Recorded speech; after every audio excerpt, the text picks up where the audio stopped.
तुम्हारा परवरदिगार खूब जानता है कि तुम और तुम्हारे साथ के लोग कभी 2/3 रात के करीब और कभी आधी रात और कभी तिहाई रात क़याम किया करते हो, और अल्लाह रात और दिन का अंदाजा रखता है। उसने मालूम किया कि तुम उसको निभा न सकोगे, तो उसने तुम पर मेहरबानी की।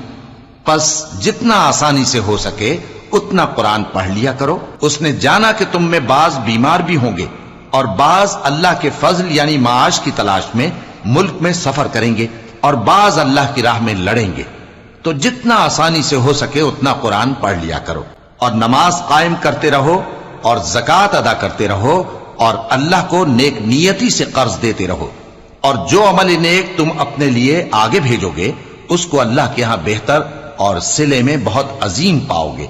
और अल्लाह से बख्शिश मांगते रहो, बेशक अल्लाह बख्शने वाला है, मेहरबान है।